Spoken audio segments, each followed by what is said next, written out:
Today we're going to talk about a truly tragic event that unfolded on a Sunday morning in Grand Blanc, Michigan. What started as a day of worship ended in unimaginable violence, and we're going to walk through exactly what we know based on the reports from that day. 10. That's the number. According to police, 10 people were shot during the attack. It's just a number, but it carries such a devastating weight. And then there's this number, 2. That's how many people tragically lost their lives. 2 members of a community. Just gone. Okay, so let's start at the beginning.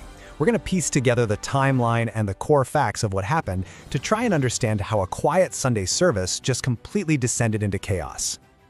So here are the key details of the attack, at least according to the initial police reports. We're talking about a 40-year-old man who drove his pickup truck literally through the church's front doors. He then got out and started firing an assault rifle into a congregation of hundreds of people. Authorities have said it was a seemingly indiscriminate attack. And this all happened so fast, in this terrifying sequence. First, the violent crash with the truck. Then, the gunfire erupts. And amidst all that horror, authorities also say the suspect set a fire inside the building. The whole thing finally ended when the suspect was killed in a gunfight with the police who rushed to the scene.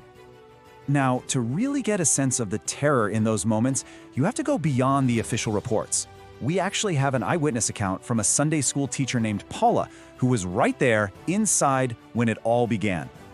And this statement from her, wow, it just powerfully captures the shock of that first moment. We heard a big bang and the doors blew. In just a few words, you feel that sudden, violent shattering of peace. That's the moment everything changed for them. She described a scene of just absolute pandemonium inside. One minute, people are singing, and the next, they're running for their lives.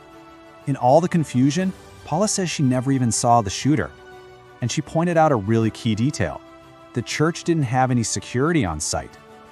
And this quote, this really gets to the heart of the aftermath, It's not just about the building, which was badly damaged by the fire.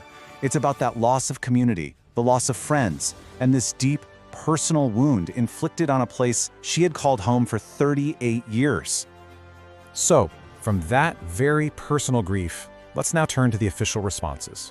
We're going to look at what the police and the church leadership have shared with the public as everyone tries to process this unbelievable tragedy.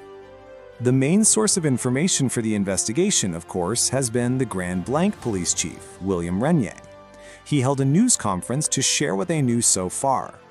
So Chief Renier confirmed the suspect was a resident of Burton, which is only about 8 miles away.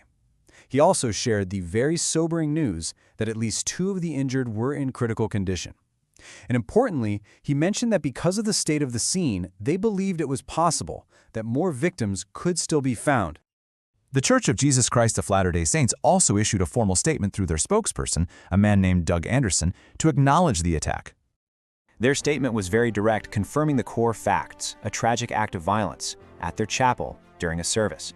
They made sure to thank the emergency responders and said they were in constant communication with law enforcement as the investigation moves forward.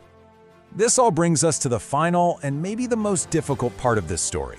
What does it mean when a place that's supposed to be safe is targeted with this kind of violence? We're calling this section a sanctuary violated. And this quote right here, it really gets to the core conflict of this whole tragedy. These words from the church spokesperson, they just highlight the profound violation. A place that's designed for sanctuary, for prayer, for connection, it became a site of absolute terror. It's the tragic opposite of what a house of worship is supposed to be. And so, we're left with this question. It's a question for the people of Grand Blanc, for sure, but it also speaks to a much broader challenge. When the very place you go to for peace is shattered by violence, how do you even start to put the pieces back together? How does a community like that even begin to heal?